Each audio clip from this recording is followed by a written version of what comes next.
گەرمیانیەکان کەرکووکیەکان لە ساویلکەییان نەبوو، لە خۆشەویستی گەل و نیشتیمانیان بوو خۆیان کردبوو بە کوتەکی ناو قڕ و چڵپاوی گەرمیان و کوێستان و دەستی ئەموو ئەو شار و دێ و بنبەرد و بنداری نیشتیمان نەما خوێنی گەرمیانیان و کەرکووکیانی تیان نەچکێ، بەڵێ بۆ خاچی نیشتیمان و سەروەری نەتەوە بوو، نەک بۆ بنەخێڵ و بنەماڵە و بنەخێزان. ئێستاش ئێوە گرنگن، ئێوە پڵنگن، خەڵکی قارەمانی کەرکووک گەرمیان، کەرکووکی هەناسە گڕین، فرمێسک ڕەشی خەنا و ڕەشی خەم و برین، کەرکووک شاری وێڵ و تەنیا و تەریک، گەرمیانیە ڕەشتاڵە بێماڵە یاڵە و یاڵەکەم، کەرکووکە پەرێشان و پەڕەوازە و بەرپلار و تانە و تەشەرەکەم، دیارە ئەیانەوێ بە تەنیا بەجێمان بهێڵنەوە. ئێستا ئێمە لە مۆلەق و مەلەی دەریا و تۆفان و تەوژمی داگیرکەران داین، دیارە هەر خۆمانین. ئێستا کەرکووک پڵنگێکە پێکرا و ئەنگاوترا و شان و باه و خوێناوی، ئێستا کەرکووک هەڵۆیەکە لەسەر لووتکەی پەراش پەراش چاو بە ڕێشکە و پێشکە تیری دۆستە کاکۆڵی خوێناوی کردووە. ئێستا ئێوە بازێکن خاوەنی خۆتان باڵی شکاندون و هێلانەی خۆتان داڵدەتان نادا، سەر لە هەوران نوک لە ئاسمان. ئێستا کەرکووک ئێستا گەرمیان شینە شاهۆیەکە لاق درێژ و خۆ هەڵ کرد و خەریکە لە ناو نەوتا ئەخنکێ و لەسەر ماشتا هەڵ لەرزێ.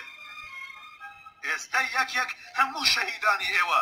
ئێستا مامەڕیشەکانی ئێوە، ئێستا سیروانەکانی ئێوە، ئێستا ئازادەکانی ئێوە لەسەر حەمرین، دەست بە ئەژنۆ تووڕە تووڕە خەمگین خەمگین، بێتفەن و بەبێ جامانە و بێ پشتێن، وەک کەرکووک بێ دەنگ کراون، وەک کەرکووک بێ ڕەنگ کراون. ئێستا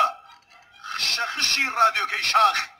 ئیزگە هەناسە سوارەکە ئەوەتانێ ڕسیڤەر و سێنەرەکەی ئەمپلیفایەرەکەی وایر بڕاو یەخە دڕاو زمان بڕاو،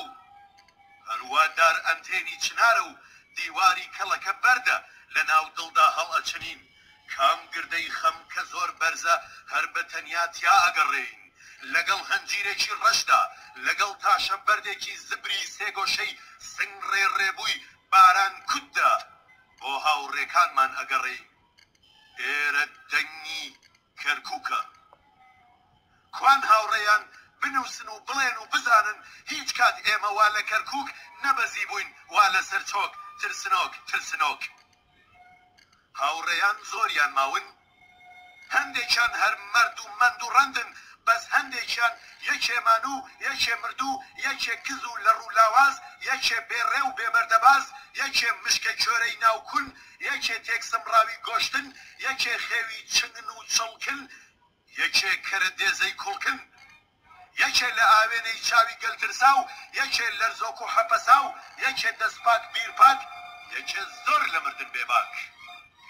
لە کەرکووکدا کە پایتەختی گەرمیانێکە،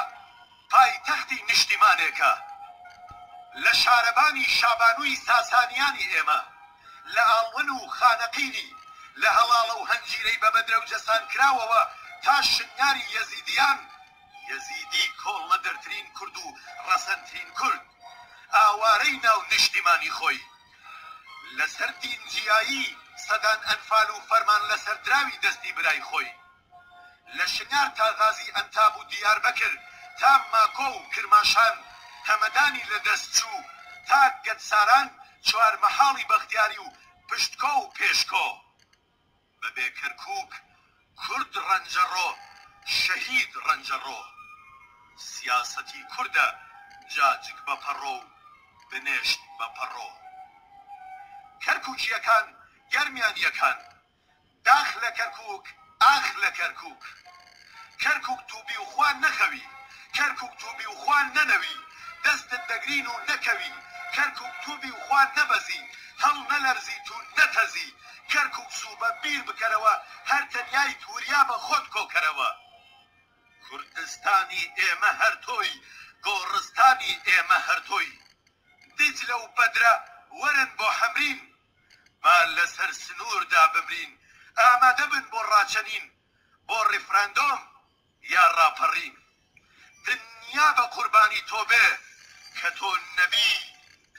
شەرمە هەبین کەرکووکەی خونچەی هەوەری و تەسەی خەنکاو